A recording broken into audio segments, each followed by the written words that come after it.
क्या आपके साथ डेजा वू हुआ है? ये समझ में नहीं आता और इसमें चीजें जानी पहचानी लगती हैं।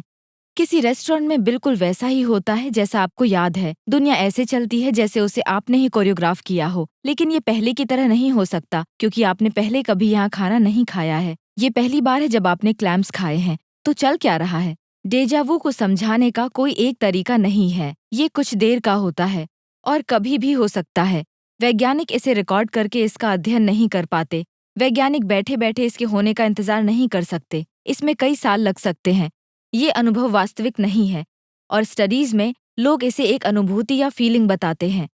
पुख्ता सबूतों के अभाव की वजह से पिछले कुछ सालों में बहुत से अंदाजे लगाए गए। एमिल बोराक ने डेजावू नाम फ्रेंच भाषा से लिया, जिसका मतलब है पहले देखा हुआ। तब से 40 से ज्यादा थ्योरीज ने इसे समझाने की कोशिश की, लेकिन न्यूरो इमेजिंग और कॉग्निटिव साइकोलॉजी में हाल ही में हुई प्रगति ने संभावनाओं के दायरे सीमित कर दिए। आइए देखते हैं आज के सबसे ज्यादा चलने वाले 3 सिद्धांत एक ही रेस्टोरेंट सीटिंग के साथ। सबसे पहले डुअल प्रोसेसिंग। इसमें चाहिए एक क्रिया, तो वेटर डिशेस की एक ट्रे को गिरा देता है। उसे देखते ही आपके दिमाग के हेमिस्फेयर्स इन्फॉर्मेशन की झड़ी लगा देते हैं। वेटर के हड़बड़ाते हाथ, उसका मदद मांगना, पास्ता की महक।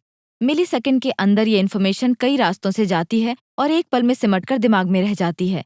अधिकतर सब कुछ सिंक में रिकॉर्ड होता है, लेकिन ये थ्योरी कहती है कि डेजा वू होता है जब इनमें से किसी रास्ते से इन्फॉर्मेशन थोड़ी देर बाद दिमाग में जाती है, जिसकी वजह से दिमाग देर से मिली इन्फॉर्मेशन को एक अलग घटना समझता है।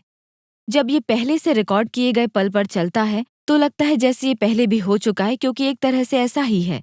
हमारी अगली थ्योरी आज की किसी गलती की बजाय अतीत में हुए कंफ्यूजन से जुड़ी है। ये है हॉलोग्राम थ्योरी और इसमें हम एक टेबल क्लॉथ का इस्तेमाल करेंगे। इसके चौखानों को स्कैन करने पर कई पुरानी याद आपके दिमाग में चलने लगती है। थ्योरी के हिसाब से ऐसा इसलिए होता है क्योंकि यादें हॉलोग्राम की तरह जमा होती हैं। हॉलोग्राम में पूरी तस्वीर देखने के लिए सिर्फ एक टुकड़े की जरूरत होती है। आपका दिमाग पहचान गया कि ये टेबल क्लॉथ आपने पहले भी देखा है, जो शायद आपकी नानी के घर में हो। लेकिन ये याद रखने की बजाय कि आपने इसे अपनी नानी के घर देखा है, आपका दिमाग बिना पहचाने पूरी मेमोरी को सामने ले आता है, जिससे आपको लगता है कि वो जानी पहचानी तो है, लेकिन याद नहीं आता। वैसे आप इस रेस्टोरेंट में पहले कभी नहीं गए हैं। आपने वो टेबल क्लॉथ देखा है, लेकिन आप उसे पहचान नहीं पाते हैं। अब इस फोक को देखिए, क्या आप ध्यान दे रहे हैं? हमारी आखिरी थ्योरी है डिवाइडेड अटेंशन और इसके हिसाब से डेजा वू तब होता है जब हमारा दिमाग अनजाने में कहीं और चला जाता है, जब हम किसी खास चीज से भटक जाते हैं और जब ध्यान वापस आता है तब लगता है जैसे हम पहले भी यहाँ आ चुके हैं। जैसे कि अभी आपका ध्यान फोक पर था और आपका ध्यान टेबल क्लॉथ या गिरते हुए वेटर पर नहीं था। आपका दिमाग आपकी पेरिफेरल विजन की हर चीज को रिकॉर्ड कर रहा है, लेकिन सचेत दिमाग को इसका एहसास नहीं होता। जब आप अपना ध्यान फोक से हटा लेते हैं तब आपको लगता है कि आपने ये पहले भी देखा है, बस आप ध्यान नहीं दे रहे थे। वैसे इन तीनों थ्योरी में डेजा वू की कॉमन चीजें एक जैसी हैं। इनमें से कोई भी थ्योरी ये नहीं बताती कि इसका असली मकसद क्या है।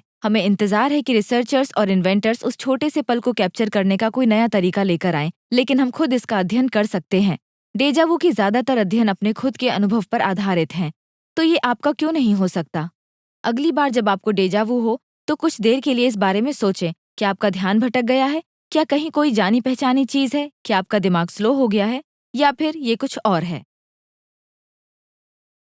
इन वीडियोस के जरिए दिमाग का विकास करें। हमारे चैनल को सब्सक्राइब करें ताकि आप कुछ नया सीखने का मौका कभी ना छोड़ें।